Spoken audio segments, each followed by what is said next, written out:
So I get now, is Kingston on sideways with people on Twitter now too? I heard there was some issue on Twitter, him, Disco Inferno, something else going on. Well, yeah, Kingston's been pretty active on Twitter today as we are recording. And let me just scroll down a little bit because I have his Twitter feed here at MadKing1981 on Twitter. And of course, now the word has gotten out, as we just talked about, that he's been suspended. So people are curious what's going on with Eddie Kingston. And I'm going to go down a few, and it started with him posting a song, Long Gone Day by Mad Season, saying, quote, never totally bury your opponent, end quote. This is one of the first lessons about promos that Chris Jericho learned according to his first book, A Lion's Tale, Around the World in Spandex. So that obviously relates to what Sammy said, don't bury your opponent is what he's saying there. Then the Disco Inferno, I guess, commented about this whole thing, although I don't think he tagged Eddie Kingston in it, but he wrote, wrestlers and fans need to pull a full stop on this fat-shaming bullshit. The wrestlers being fat-shamed need to put the effort in to go to the gym and diet instead of playing victim. Do the fucking work and stop embarrassing this industry. To which Eddie Kingston replied, you never did the work and the boys kept you around to laugh at you. Oh, God. I remember hearing the story where Big Show farted in your face. Oh, God. You ain't a man. And that's why we need more guys from the New York tri-state area in the wrestling business right there, ladies and gentlemen. And then he said, in a separate tweet, trying to be a bigger person, as they say, but come on, man. There is so much shit coming out of people's mouths.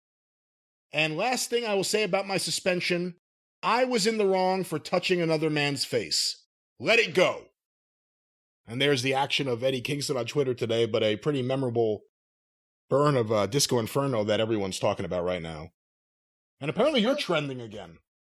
What did I do now? I don't...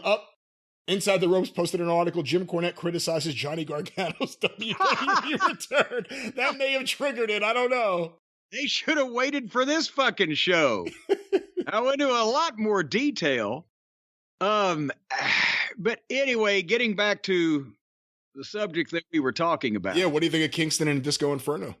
Well, honestly, that's the best thing Disco had going for him, is he had a nice little physique going for him there, but Jesus H. Christ. Fat shaming. Fuck. And here's another thing. It was a rule of thumb when a babyface had a glaring weakness, right? Had a glaring weakness, like Mr. Wrestling 2 was old, so don't call him an old man, especially as he'd say when that old man's about to kick your ass.